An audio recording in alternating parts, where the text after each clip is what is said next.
What is a Minecraft, and how do you tame a horse in it? Welcome to episode 15 of the Analog Sticks podcast. Come one, come all for this week. We're getting a little smart on you guys, and we're going to examine how Minecraft is changing society. Woo!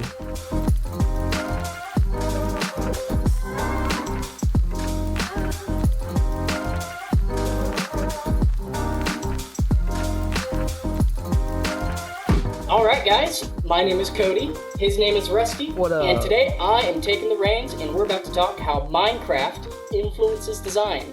We're at the part of the school semester where I'm really just locking myself in a room and looking at words all day, so I'm going to have you guys suffer through the same thing, and we're going to talk about some real high-level stuff. I hope you're ready for this. But before we go, we need to talk a little bit about what is a Minecraft. That's a fantastic question. See, I barely know what a Minecraft is, but basically the premise is, for those of you under the age of 3 or over the age of 35 who don't know what Minecraft is, we've got that all laid out for you, don't worry. Basically, Minecraft is virtual Legos. Your character gets plopped into a massive world untouched by humans for the most part, and lets you have at it. One of the defining characteristics of the game is that everything is on a three-dimensional grid, and everything's made of blocks, so it's literally just video game Legos, which is awesome. And once you start your game, you can craft your world and make it take whatever shape you want. You can clear cut a forest, you can dig a pit to the bottom of the world, or you can build a society if that's what you're into. But additionally, there is a story. More of a plot, really, I guess you could call it. We aren't here to talk about that, but I wrote a burn for it nonetheless. Would you like to hear this, Cody? A burn for Minecraft. I am ready to hear this. Let's see what you've got cooking. Wow, this world is so neat! Let's punch some trees! After getting all different kinds of stone and reinventing the wheel, we use some freshly stolen eyes and find a hole to the end where we can defeat the aptly named Ender Dragon to end the game. So to recap, you get some stuff, to get some more stuff, to get some more stuff, to win. Shortest burn in Analog Sticks history. May say that way for a while. While that is the essence of the plot, I gotta come in and say, that is like maybe 5% of the game. We're gonna talk a little bit more about the rest of it and, how the game works and how that might impact people. I feel like this game's one of those ones more so designed for you to just run around and screw around in, which is awesome. Oh, yeah. I respect that. Oh, it's definitely. done very well as a result of it. But Cody, I've got to ask you, will Minecraft change the future of design? Oh, yes. But the real question, my friend, is how it will change design.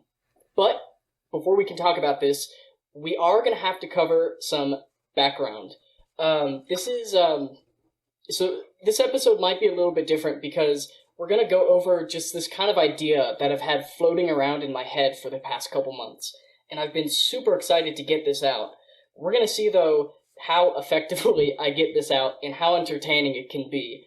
I genuinely think that, the things that kids grow up playing with can eventually express itself later in life.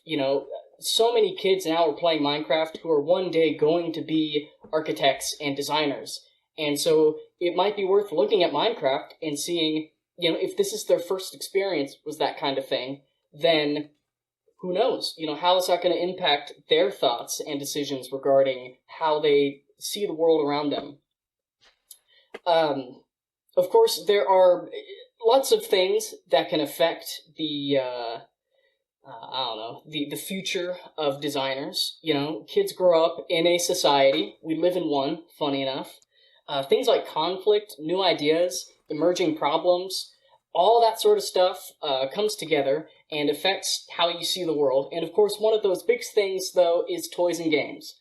Especially for us here on the podcast, I would say that toys and games are like a big part of our childhood and how we see the world today. Maybe at least a small portion of it.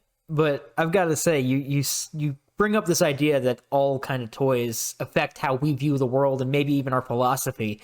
Would you say that something like dolls or action figures, for instance, are a good example of that? I mean, just off the top of my head, that's kind of the first things that came to my mind.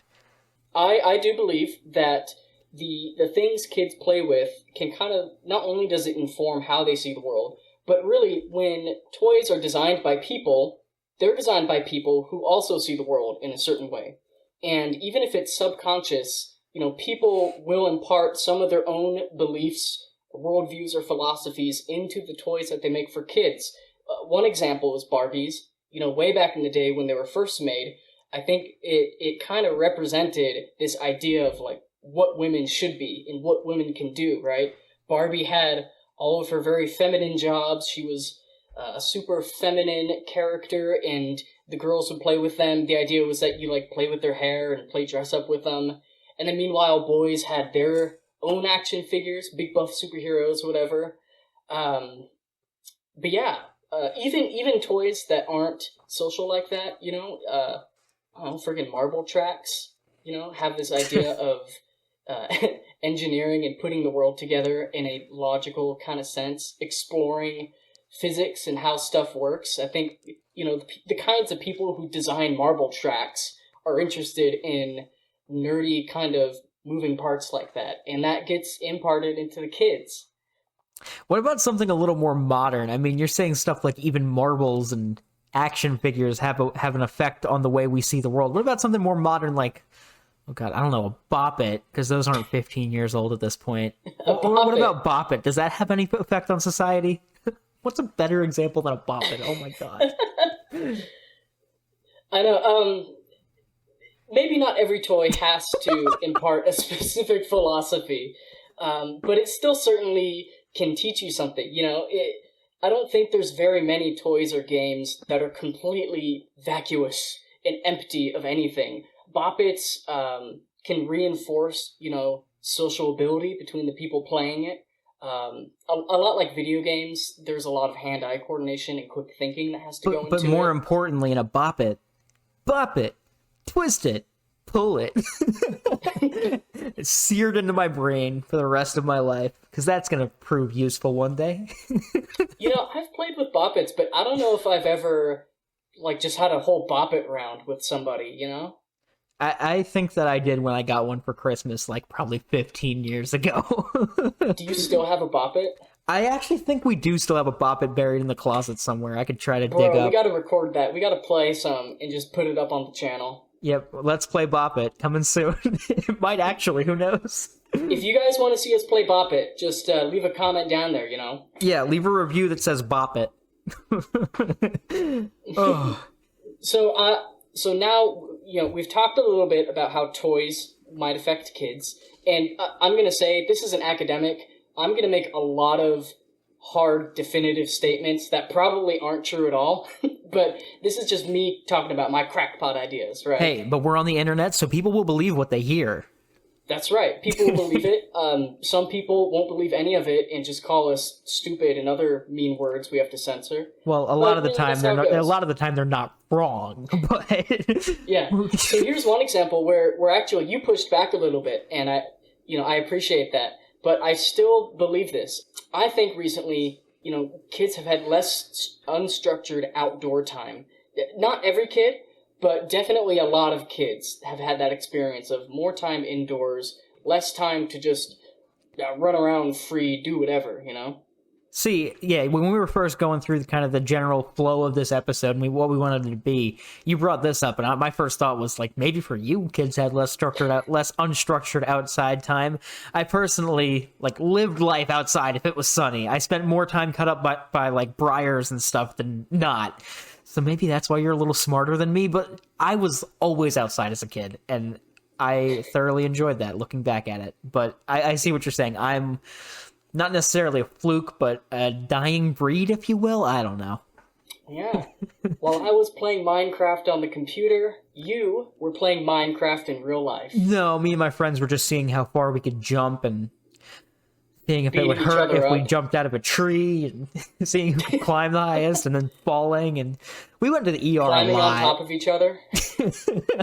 Oh my gosh, story time for those of you who want this. Wait, can you talk about the chicken fights? Okay, this is what I was just going to go into. So Cody and I met when we started high school. We went to a different high school you actually had to apply to. Still public, but they kind of vetted out the extra dumb kids. Actually, they only took like the smart kids. Don't know how I ended up there. But nonetheless, Cody was one of the first instances of a friend that I didn't grow up with. And when I brought Cody to my house to meet all the friends I did grow up with, Cody experienced a new part of the world that he'd never seen before. Culture shock. My friends decided to play into this as much as they possibly could. We did a lot of dumb stuff, a lot of just like seeing who can stick their hands in an anthill the longest without giving up, for instance. Dumb stuff like that. Yeah. My friends thought it would be a good idea to do chicken fights when Cody's over. None of us had a pool. What's a chicken fight again? So basically, one person would put another person on their shoulders, and we would charge at each other, duos, and trying to knock the person on top off the person on the bottom. We're just doing this in the backyard. We're probably 15, maybe? I think it was like my 15th birthday or something. So it's December, it's cold, and one of my friends decided to do the triple-decker chicken fight. And I just remember hearing him say, "Don't drop me on the concrete." And then as soon as he went up, he dropped him on the concrete. And that was a priceless moment. But yeah, so me and my friends were dumb and outside a bunch. But we were talking about all these kinds of toys and how they have impacts on the world. I don't think triple-decker chicken fights had any impact on the world, albeit maybe a negative one. But I love this story. I remember when we did chicken fights, I won a round. But I was always the top kid because I was super skinny back then and tiny, so I could be on top. We had a move where I would stick my arms all the way out, T-pose, and the bottom guy would just spin, and so my arms would swing around until I clotheslined somebody. That's how we won. It was surprisingly effective. You know what's funny? On our script, I wrote the idea that modern kids are having less unstructured time, and I didn't follow that up with anything. So why did I write that? I think games like Minecraft, which are more sandbox and are really popular with kids, I think part of why it's popular is because from the confines of your indoor space, you get to have that unstructured do-whatever time. Albeit a lot safer than a chicken fight. So now that we've talked about, toys, I want to talk about a few really specific toys that actually have affected the design world. This is stuff in my research where you can actually draw a real connection, and professional researchers have. The first one is Froebel's gifts. I'm going to put a disclaimer out there. I didn't know what Froebel's gifts were until we started working on this prep sheet a couple days ago, and it is honestly really cool. Yeah, I know about it through college. I'm in the School of Education, so this is one of the things we learn about. It's kind of a foundational part of our modern idea of teaching. The toys were developed about 200 years ago as part of the Common School movement. That's the idea that all kids should be taught a standardized curriculum.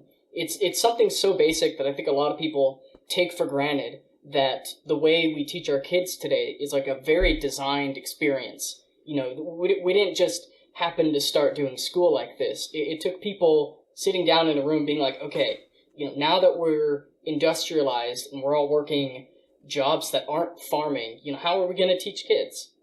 Froebel was on the path to becoming an architect, actually, instead of in education. But he eventually switched over to it when some people around him convinced him to do so.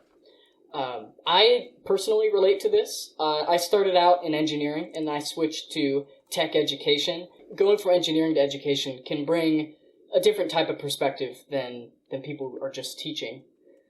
So in this movement, childhood development kind of becomes standardized, and Froebel's gifts are a big part of that. These gifts are given to children in a certain order as they age to aid their education. It emphasizes things like order and logic and essentialism, the idea of everything it has a definitive definition, there's no gray areas, that sort of thing. This is actually a really cool concept. Would you say that this is like the same kind of structure we still see in a classroom today with the Common School movement or whatever it was? I feel like this is some of the stuff you see in like a kindergarten class with like the star-shaped box where you have to put the star in the star-shaped hole. Like those kinds of early school toys you see that teach this kind of structure and essentialism, as you said. Yeah, that's a really good example of how those toys have evolved today. anything with like rigid lines or structure can be seen as an evolution of Froebel's gifts. And unfortunately, our schools are still set up the same, actually. They shouldn't be. We're not the same as we were 200 years ago. School nowadays kind of doesn't work, and that's been a big conversation in education is, how do we cope with how fast the world is changing? But anyways, that is a whole different conversation. These toys, although invented 200 years, they were more introduced and popularized in the mid to late 1800s. So these toys, they were introduced like 200 years ago, mid-19th century, like you're saying. How long, so you're saying that these have changed society. How long would you say it took before those effects were seen in the world? It took a long time. The toys were developed in the mid-1800s. They weren't really adopted until the late 1800s. And then the kids playing with them had to grow up for any influence of it to be seen. So really, the effect of these toys probably took about a century to take hold. And you really start seeing it, though, after World War II, in the 40s and 50s, with the emergence of modernism. Because, 70 years ago is so modern. But I really want you to catch me up here. You're not necessarily losing me, but I don't know what modernism is in this context. I feel like that's a term people just throw out all the time about so many different things. What would you define modernism as in this kind of design philosophy? Yeah, modernism, I think a lot of people, when they hear that, they might think of like modern art, the kind of bullshit, dumb, easy stuff that you could do yourself. That's where my head goes. Yeah, but that's just one little piece of it. Modernism totally changed how we see the world. Even today, we live in a post-modern society. I'm doing air quotes. Because modernism was such a big deal that anything we think of now has to be named after modernism. It basically asked society, now that we're industrialized, what do we do? How are we going to make the world look? It emphasized structure, conformity, minimalism. If you think of modernist buildings, I'm not sure, what everyone in the audience might think of, but it tends to be those really simple shaped type of buildings. Imagine Frank Lloyd Wright, Falling Water. If you don't know what that is, feel free to look it up. You've probably seen an example of it before, and you just don't know the name. Super famous building. Yeah, and when you say minimalism in this context, or like simplicity, you're just trying to say basically somebody's trying to convey their design in the most basic way possible while still getting the point across? Or is it something different? So before modernism, we had, I know most people can think of a Victorian house, right? Like those haunted house type mansions, that sort of thing. Or even colonial? Colonial, very practical. But Victorianism came before this, and that was like, everything was super decorative, super detailed. There was just a lot of stuff going on. Every room was filled with a crap ton of little knickknacks and things. Modernism was like, I hate that. I want as little stuff as possible. And so many modernists grew up with these gifts, Froebel's gifts, like Frank Lloyd Wright, who I mentioned earlier. It came after industrialization, and although modernism, there's a lot of things that brought modernism to the forefront, not just Froebel's gifts, but Froebel's gifts was definitely a big part of it. And so I'm thinking maybe Minecraft is kind of like that. Our world is changing really fast, and I couldn't tell you what it's going to look like in 20 years. But part of me is certain that Minecraft might be able to have a role somehow. Any small part there might be for it. It's there. Are you suggesting more blocky buildings on city streets, or are you suggesting more of just unique design philosophies we haven't seen? We'll get to that. We'll get to that pretty soon. Oh, okay. I'm jumping ahead. That was just a question. That's not on the sheet. I was wondering. Yeah, I like that question, though. You're right. I don't imagine... So we're not going to get blocky Minecraft textured houses. We're not going to get dirt shacks everywhere. We're not getting Lego buildings either, so... Yeah, but we'll get to it later. There's a lot of underlying concepts and ideas within Minecraft that I think might be emphasized. But before that, I want to talk about Lego. we're talking about blocky structures. I think you said Lego just earlier. Lego was made right around the time of the plastic revolution. Dude, I feel like people in society don't talk about how big of a deal plastic is. Is that just? I feel like plastic's everywhere, and just to think, 150 years ago it didn't exist. Yeah, it's crazy. If you're listening to this, if you're sitting at home inside, just look around you and start counting how many things are made of plastic that you can see. And by the way, there's plenty of things that are made from plastic that you might not even realize are plastic. My computer. There's so many, even parts inside the chips and everything involve plastic. The case, my keyboard, the screen has plastic. I'm just looking at my desk, and everything on my desk has at least one plastic component, from the TV remote to the lamp, the little base of the lamp, to this little claptrap figurine I have from Borderlands 2. I mean, like you're saying, my keyboard, my Switch has a lot of plastic on it. I mean, this mic arm has plastic on it. Plastic's everywhere. It is. It's crazy. And they made Legos out of it. And they made Legos out of it! Oh my goodness! So in the way that Froebel's gifts came with, like, industrialization, and modernism came with industrialization, Lego it comes hand in hand with the plastic revolution. For example, there's this really cool video my family made where they interviewed my great-grandpa in 2000. He was almost, if he wasn't in his 90s, he was almost in his 90s at the time. And they asked him, in your opinion, what's the most important invention in your lifetime? And he didn't say computers, he said plastic, because it totally changed, how the world looks to him. It changed how everything's manufactured. I mean, literally everything. Yeah, and this is an example of an important childhood experience, being able to play with Legos. It comes at the intersection between, technology, the plastic revolution, and inspiration. The guy who invented Legos just had a really good idea. And he was able to use plastic with that idea. Let's make stackable bricks, and then there's this new plastic thing, and they can be made out of. Yeah. He actually started coming up with Lego before he was using plastic, and then he realized that plastic was the perfect thing to use for it. They started out with wood, and it didn't work very well. Yeah, not very malleable.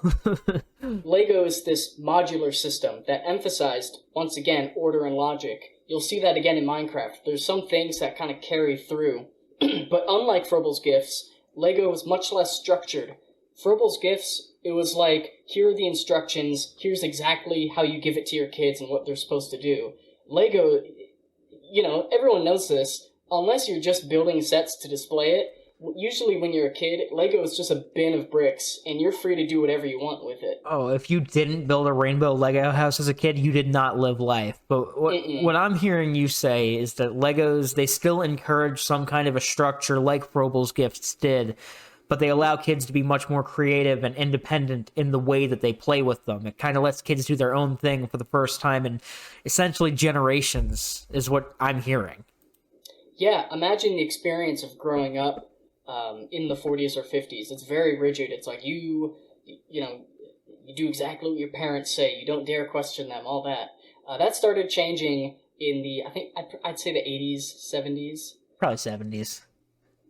But yeah. So now today, architects often use Lego as a drafting tool when they're first coming up with ideas for buildings. It's really easy to take out a bin of Legos and just put things together to kind of make a 3D draft, if you will, rather than writing it down on paper. Although when I was researching this, there were a lot of architects who were offended at the idea that Lego might have some sort of influence on architects today. I will say, though, a lot of architects are kind of elitist, from my experience. That sounds like dads who refuse to admit that they get their dad jokes from SpongeBob, and they say they only watch it because their kids like it, but they know they do too. yeah, they. I think Lego totally had an effect. A lot of architects and designers grew up playing with Legos. For them, it was like their first experience building or engaging with any kind of building. So when Lego is your first experience, that is your base foundation, and everything else is built upon that. Lego might not be, Lego's effect might not even be fully seen or understood yet. Since it was still in the early days, in the 70s and 80s, it really blew up in the 90s and 2000s. So architecture being an older field I say older as in there's like older people, working as architects, it might still be a few decades before we see younger people coming in who grew up with Legos really making their own impact. Another big part of Lego is modularity. It's a key aspect of the Industrial Revolution, but Lego also introduces kids to modular systems in a very clear way early on. Oh, yeah. I was just looking at some stuff. I'm trying to find this. I remember seeing some buildings that they straight up tried to make look like they're made of Legos all over the world. And there are so many buildings that are already out there that are just, you can tell. This is like, oh, this is somebody took Legos and made it. Yes, precisely. They've even done like the fun colors and stuff like that. It's so crazy. But what you're kind of suggesting here, this is my interpretation of it. This is the common man's interpretation of this intellectual discussion. You're basically saying that as the children grow, they're impacted by the things they play with, in this case, Lego. And I'm thinking that this is going to lead us into Minecraft, isn't it? Yeah, so this is the line we're taking. Froebel's gifts influences modernism. Lego is influencing architecture and design today. If you go outside and look at a lot of new buildings, they tend to be built usually as cheaply as possible, just simply because of how our supply chain is right now. Things are getting expensive. But you also see that lots of buildings nowadays are very modular, and they have these very specific parts and pieces that you can see kind of click together when they're designing it in a computer or whatnot. I will say I do work in new construction. I do termiticide pre-treatments. It's a blast. But you see it. They drop off, we call them the framing packages, and it's essentially all the wood needed to build a house, and so many of the pieces are already come assembled. I don't know if the builders are sending in their measurements and they're having them custom made or what it is, but a lot of the work is already done. They just have to get cranes in there to put it all together on the house. And there's this one new building neighborhood, I guess, near my house that just rectangular buildings, and it looks like something I would have made out of Legos when I was 5. I don't know. Yeah, and that idea of making a house or building like that is older than Lego, but Lego lets kids engage in that pretty young. I mean, even something like Lincoln Logs before, I don't know when those were introduced. Not important. Lincoln Logs, by the way, fun fact, Lincoln Logs were invented by the son of Frank Lloyd Wright. That's actually pretty cool. I didn't know that. Yeah. All right, we're at the halfway point of this podcast. If we were a bigger podcast, this would be the ad break, but we're not. So we're going to keep on trucking. But we will say, though, subscribe. That's right. Subscribe, like it, rate, review, whatever. It helps. We appreciate it. If you've listened this far, please, it helps, honestly. But yeah, now, Minecraft. Minecraft, finally. Part of me wants this episode to at least feel a little bit like our usual video game episodes. So let's talk about Minecraft in the same way we talk about other video games. But this time, we're actually making a point when we talk about the game. Oh, yeah. So, Russ, what is your experience with Minecraft? I know it wasn't too much. You're going to appreciate this, I think. I'm basically a Minecraft pro. You introduced me to the game that freshman year, that same time we were getting into triple-decker chicken fights. And I think I never really played PC games. I played World of Warcraft. That was something my father and I did. It was a lot of fun. But I never really played PC games outside of that. World of Warcraft was the one game I had on my computer because it was simple to run and all that stuff. So it was a little bit of a weird experience for me getting into Minecraft. I built a small house. I died a bunch of times. Then I built a fence with a very well-illuminated yard, and I was content at that point. After that, I never really played Minecraft again. But I have seen a lot of speedruns and stuff, so I basically know what's going on at any point. Yeah, pretty much. If I remember right, didn't you make a bunch of chickens? Oh my god, I forgot about that. You're right. I remember it being overrun to the point that my dinky little laptop couldn't take it. It was lagging so bad because I think I started breeding chickens, and then I'm like, they won't stop doing it. I'm pretty sure that's why you stopped playing. I think my computer was like, yeah, you can't do this anymore. Too many chickens, you're done. Always surrounded by cocks. So that's... that's your experience. Let's go over the average Minecraft experience with someone who plays it a little bit more. You're telling me just breeding chickens and making a yard with a bunch of lights isn't average? Actually, now that I think about it, that does sound pretty average. That does sound right. So, I remember back in the day, the initial attraction of Minecraft. This is for my OG players. You know what's up. Back in the day, the attraction was that it wasn't obvious how you play. It didn't hold your hand. Part of the fun was not knowing what the heck was going on. So anything you accomplished was really satisfying. Dude, this is how I live my life. This is how I live my life. Yeah. Not knowing what's going on, and when you do something, it's super satisfying. The game will just plop you down into a world, and it's like, figure it out, dude. That's the story of my life. But so, kind of this whole premise, you're saying it's like you're finding virtual, like, hidden pieces of candy in the world. Like, oh, now I can do this. I didn't know that this is how this works, but now it's like, it kind of gives people the satisfaction of figuring it out on their own, which is something not everybody enjoys, but I do, because that's, again, like I just said, that's how I live my life. Yeah. You start with nothing, and to make anything, you're going to have to collect materials.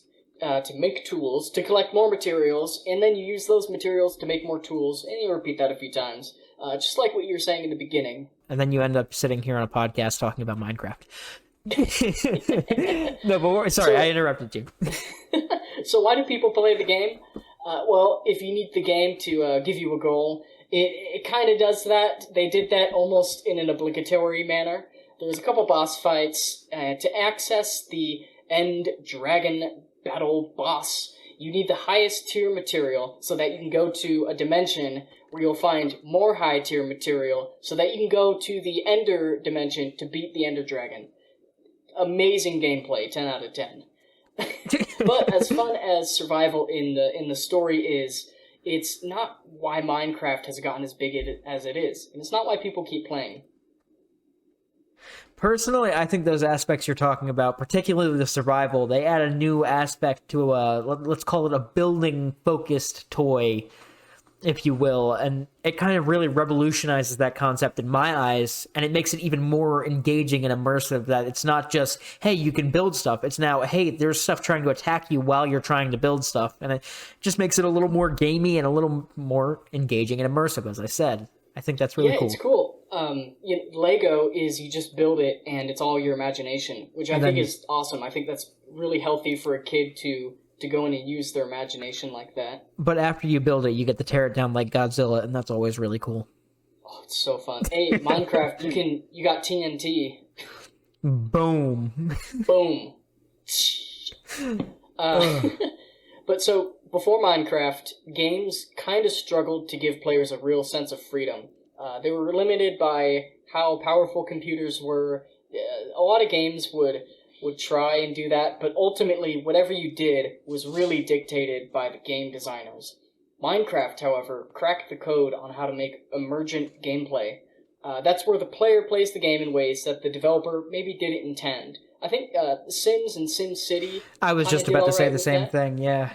Yeah, Maxis in general, they did Spore. I remember growing up, Spore was awesome. That was a big deal for me in terms of freedom in a game. But I remember you playing Spore on your computer in 2016.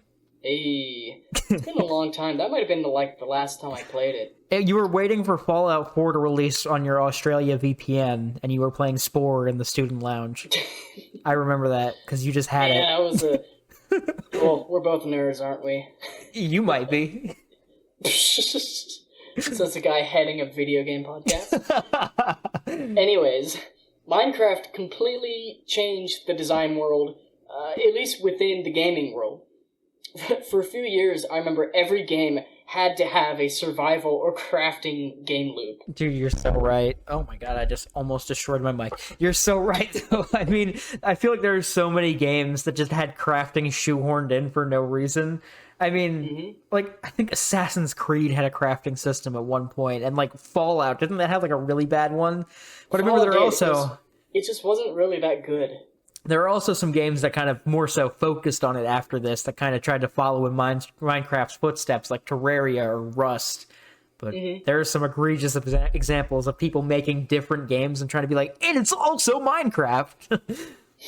that era, everything had to have crafting in some way. It was what battle royales are now. I mean, I think we're coming to the end of that phase, but nowadays everything has to be a battle royale in some way. There has to be a large multiplayer versus mode. But back then, you know, the long ages of 5 to 10 years ago, everything had to have crafting. Yeah, and even like stuff like Fortnite, you know, which is kind of the beginning of that battle royale moment, Still has a it had crafting element. its own sort of crafting. Yeah, you have to make your little huts and houses and stairs to, you know, block and get away from people. You got to get the high ground. Anyways, indie games, which were already starting to gain some pretty good traction before Minecraft came out, absolutely blew up with Minecraft. Shoutouts to Adam Robinson Yu and A Short Hike. We love that game. Did you see he also made like a pumpkin carving simulator and relaunched it for year like 3 or 4? He did? Yeah, it's pretty cool. It's on his Twitter. You can check that out later. I gotta play that. I love indie games. Yeah, shoutouts to Adam Robinson Yu. You're so cool. The idea of playing a game before... Moving on. Back to Minecraft. So playing a game before it finished developing was not something that happened all that much before Minecraft. Being able to have this mass user input became viable. In fact, there are some popular games that have come out and have gone without ever being completed. They just come and go, they have their moment, and they were only on like alpha or beta, you know? I wish I could pull examples out of my butt right now, but I really can't. I can picture the concept. I also don't have any examples if that makes you feel better. Awesome.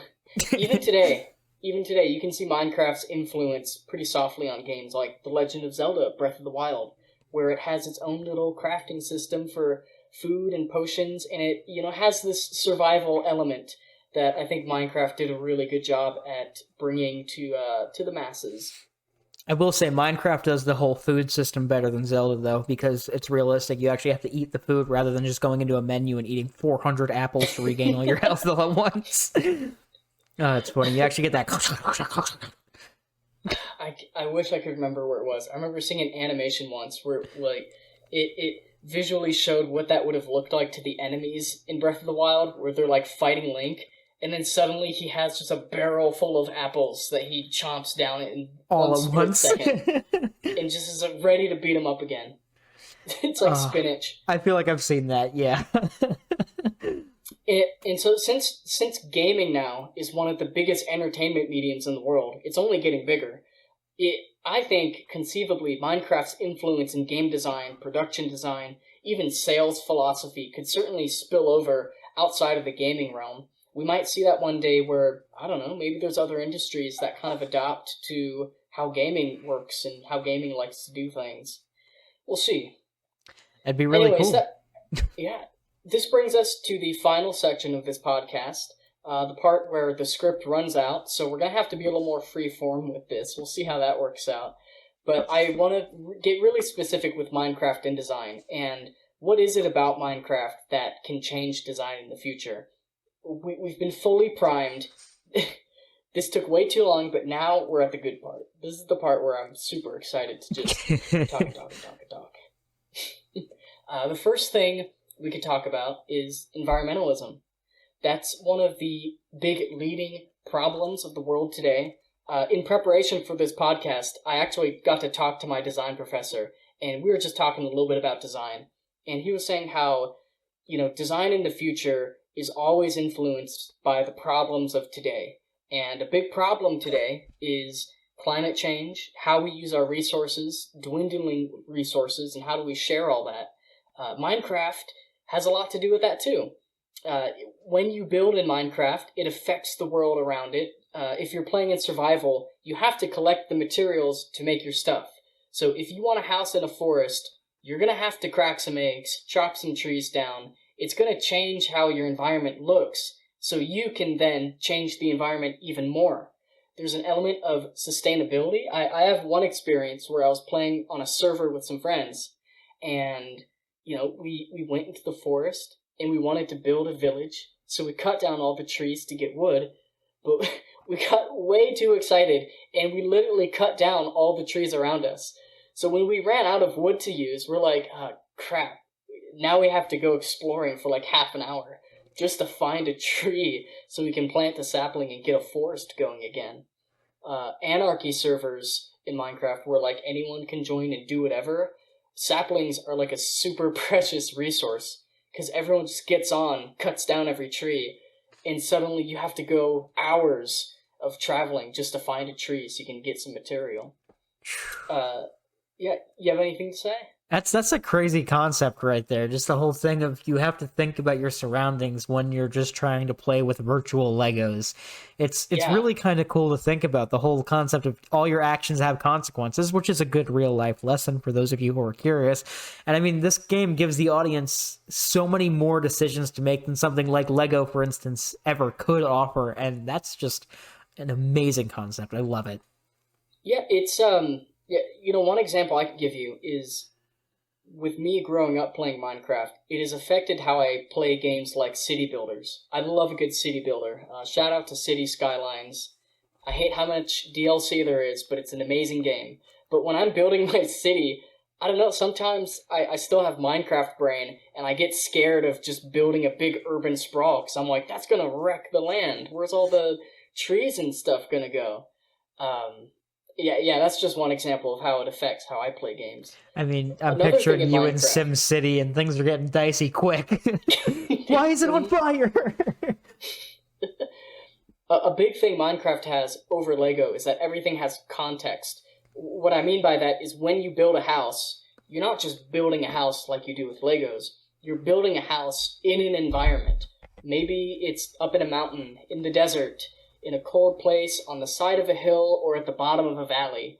No matter what you build in Minecraft, you have to work with the area you have around it. Unless you're one of those guys who just clear cuts everything, flattens the world, and then puts out a big house. I'm not going to trust you to be any kind of city planner, I'll be honest. Creative mode has its perks as well. I love creative mode. That's what I usually play in, to be honest. Yeah, but I mean, the trees are different because you can just make more. Instead of digging through your bucket of Legos trying to find one more two hump piece, you can just slash trees. Yeah, oh gosh. Man, that was one part of Lego that, like, it's a little meditative to look for parts, but sometimes it just gets in the way. I'll have times where it's been like 15 minutes and I'm still looking for a piece, and I'm like, gosh, darn it. So yeah, Minecraft's better. One other thing that I thought of in this context that kind of sets Minecraft apart and will kind of affect the future of design is more so from an engineering perspective, if I had to guess, and that's kind of the whole concept of the different materials having different properties.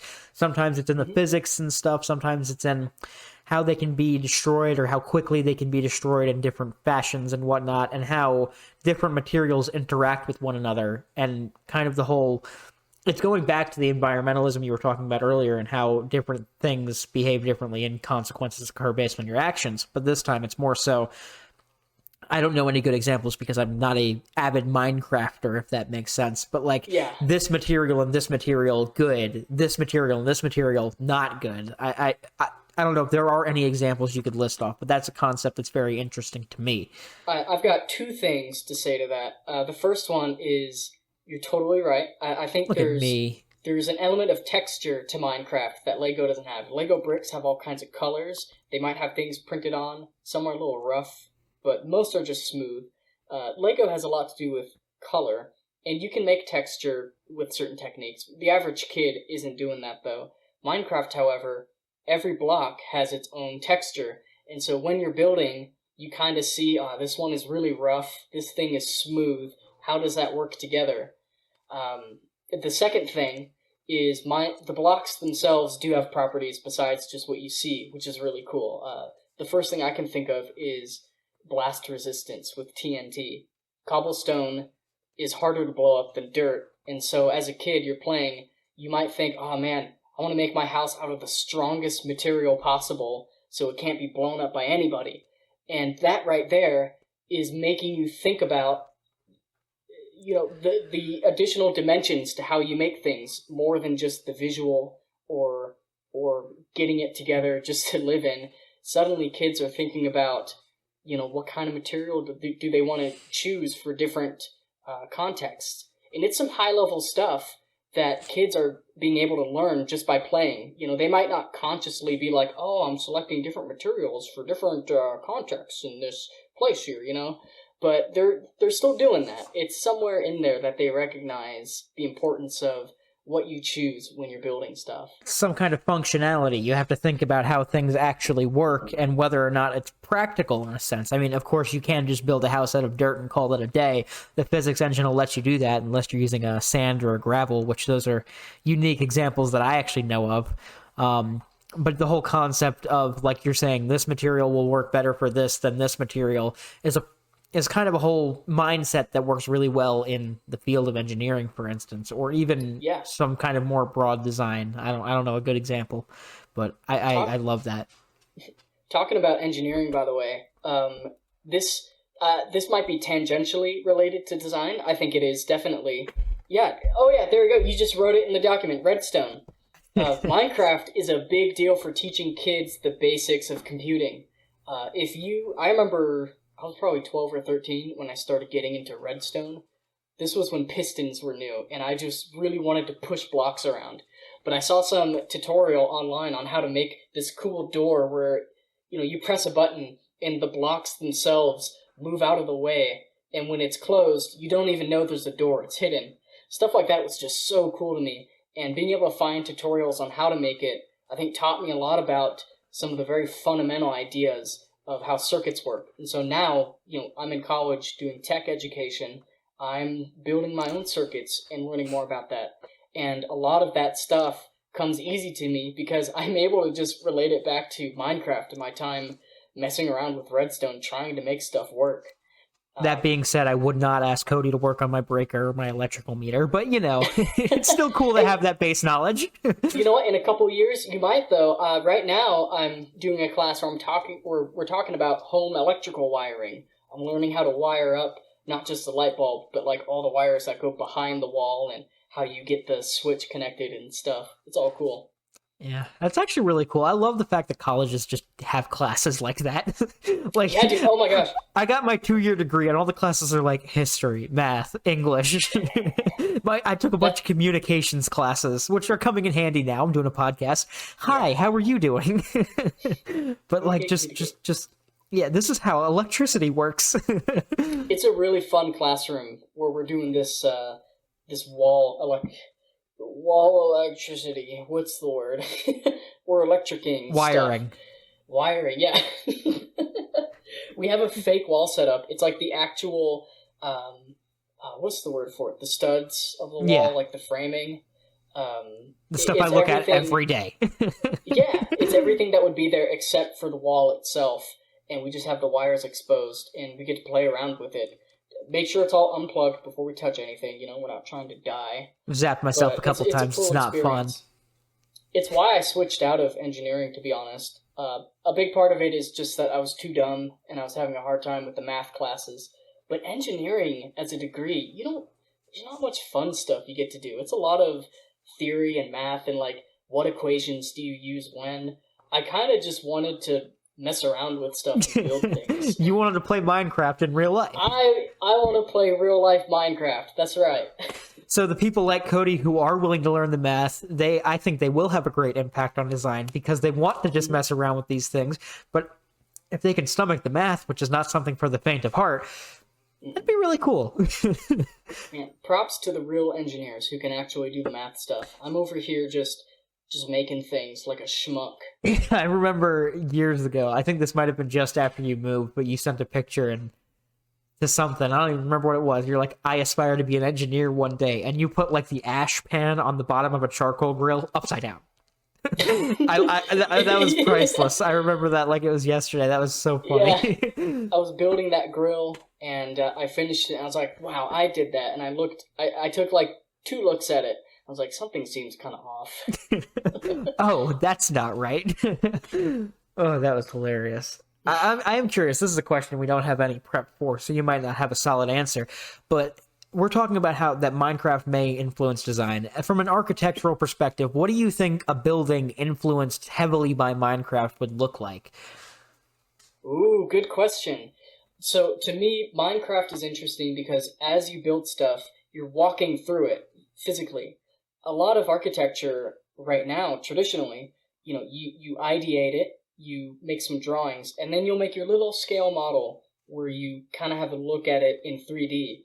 But with the scale model, when you look at it, you're like God, looking down on it from thousands of feet up, getting an overview of the entire building holistically. Computer modeling has changed that a little bit. When you computer model, you can fly around the building, kind of look into it. And Minecraft is like a really easy way to computer model buildings. Now, you can't get the sort of detail that buildings in real life have. You're confined to that blocky grid. But I think it's really neat that kids get to build houses and walk through the house as they build it.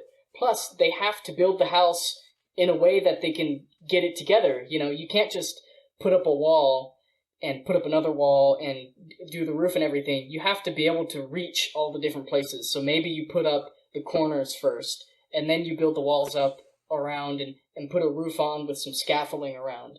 Not only are you building the house, you're building the supports and the ability to navigate it as a individual existing within that world. You're not just flying unless you're in creative. That is another good point. So a house inspired by Minecraft, it might have more consideration for the person's experience walking through the building and closer attention to detail in terms of the spatial awareness of the building itself once you're inside of it. So this is just my dumb brain trying to draw parallels here.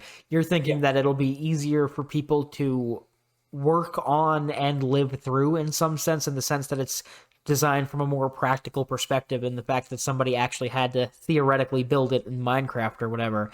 Kind of like the way Henry Ford had his engineers work on the production line to see what it was like, so that they wouldn't screw over the production guys by making overly convoluted and impractical designs.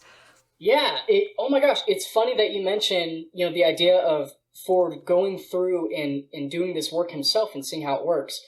Any design major or design professional right now might groan when I say this, but it's, I'm learning it right now, and this is the truth that I'm learning. Design, especially nowadays, is all about empathy. The ability to put yourself in someone else's shoes, and not only do that, but go the extra mile and really try to live other people's experiences and see the world through other people's eyes. And I think Minecraft is full of that. When you build a house, when you're building on that human scale and walking around it, you are seeing the building through your own eyes, from a user experience and a user perspective. And I think this can relate to community too. When we talk about empathy, we're talking about your place in a community, how you treat the community, and how your actions affect a community. A big part of Minecraft for a lot of people is playing on servers and being in a big group. When you play Minecraft on a server, if you want to build a town together, you're going to have to work together. It's got to be a collaborative effort of some sort. What is this place going to look like? It might come out in different ways. It might be one person kind of dictates how everything looks and everyone follows along. You might have towns where everyone just does their own thing. But no matter what, on some level, everyone's going to have to cooperate a bit if you want a town that's close-knit and actually works. There you guys have it. Minecraft brings people together. Cody, do you have anything else you want to get out before we wrap this thing up? Not too much. Our sheet mentions VR right at the end. Minecraft VR is super fun. I think the future is going to be full of VR, and we're going to be designing and building things within a virtual reality space. And Minecraft is going to be an amazing introduction to virtual reality for people, in the way that like Mario was a good introduction to 3D gameplay and graphics for kids in the late 90s. When we were going through making the sheet, we were kind of just half-assed throwing down the idea like, oh, let's touch on VR maybe. And we had something about like, oh, when we're old, we'll all have VR headsets. I'm like, yeah, no, it's going to be cool. We won't be sitting on the porches groaning about the youth. We'll be sitting on our VR porches groaning about the VR youth. I can't wait to sit on my VR Minecraft porch when I'm old. It's going to be so much fun. But if you were to give a 4-minute or less summary of what we've just said, do that. Make it All short right. enough. Make it less than a minute so I can upload it to YouTube with no issues. Okay. Oh, God. Let's see. I have to organize my thoughts a little bit. I'll try to follow the structure we took in this episode. So, I think Minecraft will affect the future of design because we're going to live in a world full of kids who are Minecraft kids.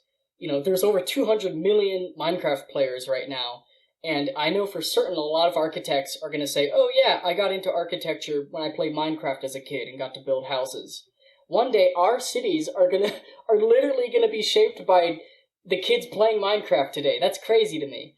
We've seen this before. Kids growing up with stuff like Legos and Froebel's gifts grow up and, change the world to how they see it, and how they see the world is affected by, how they grew up as a kid and the things they played with. Minecraft plays right into that. It's gonna change our world. We're gonna see people maybe more focused on how their actions affect the world around them, how they interact with people, and I think people might be more empowered to change the world around them because as a kid they were empowered to change the Minecraft world around them. That's my case. That was very eloquent, very well said, and I appreciate that. That's going on YouTube as a short. Subscribe to the Yeah. YouTube if you haven't already. Nonetheless, I think that one's going to wrap up this episode 15 of the Analog Sticks podcast. Thank you guys very much for listening. If you haven't already, rate, review, like, follow, comment, subscribe, all the engagement, just do it. We would really appreciate it. For myself, Rusty Nails, as well as the pilot of this episode, Cody, thank you very much for listening. We will see you next week. Bye-bye. Thank you guys.